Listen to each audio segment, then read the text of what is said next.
beat 'em ups is a timeless genre in my eyes. I've grown up with them since I was a wee little baby man, and I've always started out on the Super Nintendo platform for me, so I know Final Fight 2 pretty well. My cousin had Final Fight 3, but the little bastard never let me have it, so he sold it in a rummage sale for like $5. Big mistakes. But one thing that the beat 'em up genre really doesn't do is kind of evolve with the times. Now that's not a tear into the beat 'em up genre itself. It has evolved. The newer ones have kind of gone into the combo heavy focus aspect of beat 'em up, such as Streets of Rage 4 and Fight and Rage. And that's a lot of fun, especially if you want to go into some crazy Marvel vs. Capcom kind of combos, which can get super ridiculous. I don't really see the beat 'em up genre meld with other genres, and that's where Kiborg steps in. Kiborg, I hope I'm pronouncing that right. Kiborg matches up beat 'em ups, a little bit of a shooter with the roguelike mechanics, and it makes for an excellent game. Now, the publisher was kind enough to give me an early preview copy, so what you're gonna see here is like a little bit before its finished product. So you'll see some things as like bugs and some final UI changes when the game releases. This is also being recorded on a PlayStation 5 non-pro. Also, do be noted that I might go with some light spoilers here, but nothing to break the story if that's what you're looking forward to in Kiborg. So what the hell is Kiborg about, right? I mean, beat 'em up fanatics are gonna feel welcomed here, especially if you like 3D beat 'em up such as Devil May Cry or Fighting Force. I would put it more closer to Fighting Force. Devil May Cry gets super crazy with its mechanics. Nothing ever goes that deep in Kiborg, but you will find a nice fleshed out system for keeping the combat loop nice and fresh. You'll be taking control of Morgan, a buff-ass Freddie Mercury, or maybe it's just the mustache, really, who goes on this show called The Last Ticket. Now, mind you, this is in the future, because we don't have such badass shows yet. And Morgan is sentenced to a 1,300-year sentence, and dying is no easy way to get out of it. If you die during the show, you just get reconstructed, and you just keep on going, and you just keep on suffering. The only way to shorten the sentence, you gotta win. You gotta go from the bottom of the floor all the way to the top, the rooftop, where there's a shuttle waiting for you if you're able to beat the masses that want to beat you. You'll have this weird wannabe Jabba the Hutt guy talking to you as you progress to the floors. And each time you do a successful run, you'll get a cinematic explaining the story. I believe you'll get the full story after doing 7 complete runs. And every time you complete a run, the difficulty will increase. I myself have only got into difficulty 2, but I'll tell you what, some of that stuff can get real crazy just right there. As you make your way to the rooftop, you're going to fight dozens of enemy types with unique abilities and tactics. And you'll find anyone from your regular old thug, right? He just wants to blast you with his fists. You'll have dual-wielding losers that just shoot away with no aim. And eventually you're going to start fighting zombies, these weird grotesque hammer-wielding buff guys, and then the elites who are trying to take you down with these weird like death wheels. I don't know what the hell they are, but they're super annoying, and I do not want to get put into a hit stun state because of them. The enemy variety is a lot of fun. Like I said, you have your little lighter guys, and then you have your bigger guys as well.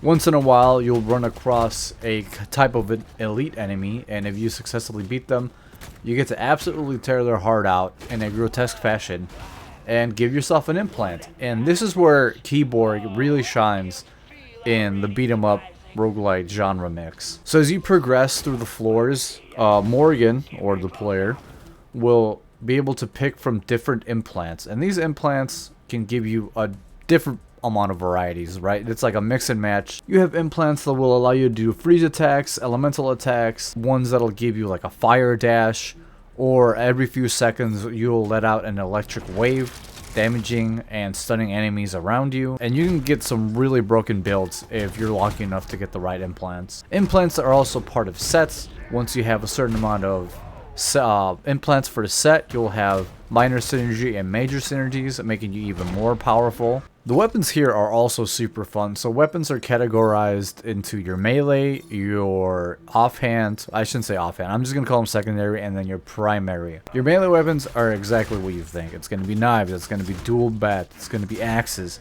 and these are super cool. Some of these do 10% against boss enemies, some of these do extra attacks after you parry, some of these do bleed status, some of these will give you protective status for reduced incoming damage, and you can actually save the weapons as well, so you don't have to have them equipped at all times. If you want to save a weapon that does damage to a boss, but you're kind of got it on the first floor of the new area, just put it to the side, no worries. And secondaries are also fun too. These are usually smaller weapons. They'll usually be pistols, submachine guns, compact shotguns. I've always gone the revolver route just because they do so much damage. And the way secondaries work as well is that you're not going to find ammo for secondaries lying on the ground. You actually get your ammo back from performing melee attacks, and after a certain amount of consecutive hits, you'll refill your ammo. And each weapon has a different amount of required melee hits before it reloads. So make sure to use those secondaries often, and don't try to hold on to them like I did in the beginning, because you're going to have to really use all your resources. And the big boys of your armory are the primary weapons. Now these are some damage dealers right here. You can have a big ass M60, an assault rifle, a futuristic looking shotgun. There's a lot of stuff here. You can even have like this grenade launcher, which I used for my first run. It was an excellent gun. It just absolutely wiped any area. Now these also run on ammo, but these run on universal ammo, and universal ammo you can't find lying around. You can't regenerate from beating up enemies. You either have to buy it or you have to earn them from arena rewards. And you also get to choose your arena as you go along. You'll always be given two options, and they'll always vary. Some of them might give health, some of them might get the universal ammo that I was just talking about. Some of them will give you implants, anything to up your game. Some of them will just give you like your currency, which is data, or tokens, which are two forms of currency. Now data is your XP for the game. This is what you're going to use to unlock branches in your skill trees, which I highly recommend doing the main branches first, because that's going to make your playthroughs way easier.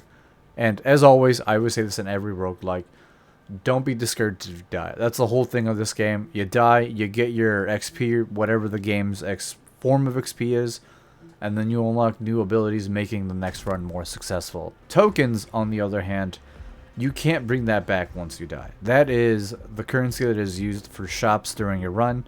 You can use that to unlock implants, buy weapons at the shop. I really didn't use tokens that much in my runs. I really banked on getting the right implants or melee weapons. All of these mechanics add up for a really good game. I really like Kiborg. There's like this nice meaty hit sound. Hitting enemies feels rewarding, especially when you can zoom from one enemy to the other. Clear waves of enemies with just nice combos, switching between melee weapons and handguns. And then if I really get into trouble, pulling out my big primary and absolutely laying waste to the entire area. One of my main gripes though, and maybe they'll patch this or balance it out later, is the first boss that you face in the run. First boss seems to have such high defense that I felt like it was it's going to be the real roadblock, right? But even after unlocking a bunch of options in my skill trees and getting really good gear and weapons, I felt that the first boss could absolutely wipe the floor with you if it wanted to. One thing that's distracting about it is that there are enemies that spawn during the boss fight, and if your camera isn't in the right angle, you can get a lot of sneak attacks. And the thing in this game is that I noticed, if you get knocked over, you can't parry, you can't roll, you can't dodge, you can't block, so you're just going to take a free follow-up hit. Which is a real bummer, because you could be on a huge roll in the first area, and then you just get absolutely smoked by the boss. Which happened to me a lot more often. It's like, the first boss needs to get a balance patch, because the bosses after that are pretty easy to handle. I can block a lot of the enemy attacks, I can dodge a lot of the enemy attacks. I don't know, maybe I just haven't found out the system for the first boss. There are 4 floors to go through, each ending with a boss fight or a gauntlet. It's a lot of fun. I like the variety that they introduce. You kind of start off like in these slums. Everything looks like trash, this Neo City cyberpunk aesthetic. And then you'll move to like these, I think it's supposed to be a hospital that has been infested with some sort of virus or experiments where you're going to be fighting these mutations. And then you'll eventually end up in some, I don't know, it's supposed to be like militaristic authoritarian complex with some religious sets. Either way, these guys are not messing around on the last floor. One little small thing I think they should be adding to Kiborg is a little mini-map. I don't know if anyone has played God Hand. It was perfect. Perfect. Everything, down to the last minute details. But God Hand had a little mini-map to show you where the enemies are, because the camera is always in front of you. And Kiborg, you have a little bit more control of the camera, but you can't see the whole arena, because it's a third-person perspective. But the mini-map in God Hand really helped give you a sense of space and where your enemies are, and if they're going to attack or not. Kiborg doesn't have that, so in some of the later arenas, I was getting like cheap hits from behind because I can't attack and move the camera at the same time. Now, if I was able to see if an enemy was coming up from behind me, maybe I could block more, or I could dodge out of the way, or reposition myself in the fight so I don't get those cheap hits. I feel like that would be a really good addition, and that's something that I feel like a lot of third-person beat-em-ups don't do, even nowadays, which is something that like God Hand perfected back in, what, 2004? It was a great game. God Hand is the peak of 3D beat-em-ups. But those are really like the only few things that I can complain about Kiborg, is that hard-ass first boss and the minimap. Otherwise, the gameplay loop is absolutely amazing. I love roguelites. It's one of my favorite genres, and so are beat-em-ups. So combining two of them is an excellent mix. If you're looking for a great beat-em-up roguelike mix, I can't recommend anything else. Kiborg is an excellent recommendation. If you're looking for something super action-packed with all thrills, no frills, Kiborg I also recommend for you. This one just puts you right in the middle of it, which I'm a big fan of. Just put me in the middle of the action. Let me figure this stuff out. Give me a quick tutorial. And you know what? The tutorial is optional. I completely skipped it, and I did just fine. I had a great time playing Kiborg and figuring out the mechanics for myself. Now, you might not be as gung-ho as I am, so there's a tutorial in there. But figuring out a nice, solid build, getting into each different arena and just absolutely wiping the floor, snapping bones, crushing heads, and blowing through people with my rocket punch was an excellent time. Kiborg will be coming out on April 30th on Steam, PS5, and Xbox for $30, which is a great price for this game if you ask me. A bunch of replayability. I'm still playing it right now just for funsies. Thanks a bunch to Sabak Studio for providing an early key, and like I said, this was a early press build, so key bugs or anything like that in the UI will probably change on full launch. And thanks again for checking out for the review, guys. I'll catch you in the next one. Peace.